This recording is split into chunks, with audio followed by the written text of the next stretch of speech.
Доколку деновиве на платните списоци на наставниците во 50 основни училишта низ државата не бидат внесени додатоците за прековремена работа поради делењето на паралелките на две групи согласно антиковид протоколите за работа, тие ќе штрајкуваат. А од солидарност можно е да не заврши учебната година со подготвени свидетелства и педагошка документација во целото основно образование. Децидни се од СОНГ. Оттаму велат дека средствата за зголемениот обем на работа на наставниците биле префрлени од Министерството за образование и наука до општините, кои треба да ги проследат до училиштата, но од синдикалните организации и од локалните самоуправи им рекле дека пари нема. Негативен одговор добиле и од директорите на училиштата и од училишните одбори.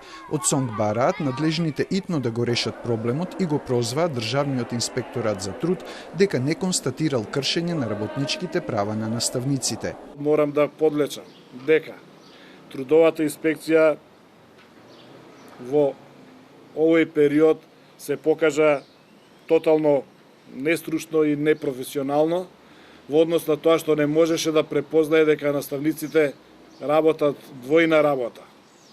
Од таа причина навистина се губи вербата во институциите и луѓето практично губат верба за живот и за престојување во државата. Ова е трагично, ова е страшно. Но од Трудовиот инспекторат велат дека постапиле координирано со Државниот просветен инспекторат и извршиле увид во 40 училишта.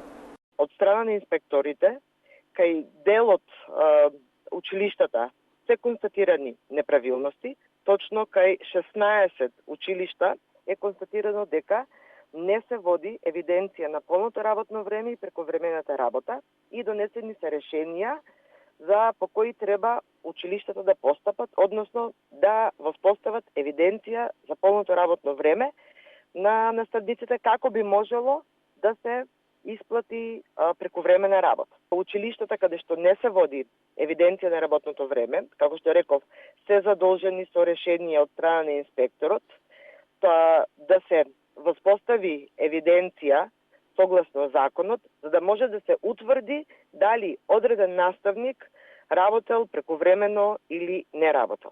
А во врска со упатените преставки од СОНГ за приправничкиот стаж и работното време на вработените во градинките, од Трудовиот инспекторат рекоа дека се препратени до надлежната социјална и детска инспекција при Министерството за труд и социјална политика. Од МОН апелираат општините и училиштата да ги исплатат прековремените часови на наставниците и рекоа дека навреме ги уплаќаат средствата кон општините согласно динамиката на побарувања. Министерството за образование и наука уште во месец октомври 2020 испрати писмо до сите училишта со кое ги потсетува на законските обврски, дека за наставниците кои извршуваат работни задачи повеќе од полното работно време треба да им се исплати надоместок за прековремена работа, за што се обезбедени средства. Поради неисплатен додаток на плата на наставниците, одлучено е дека учебната година засега нема да биде завршена во едно основно училиште во Куманово. За овој случај го побаравме градоначалникот Максим Димитриевски, но тој остана недостапен на повиците и пораките. Прековремената работа на наставниците е исплатена во училиштата во 10 општини во Македонија.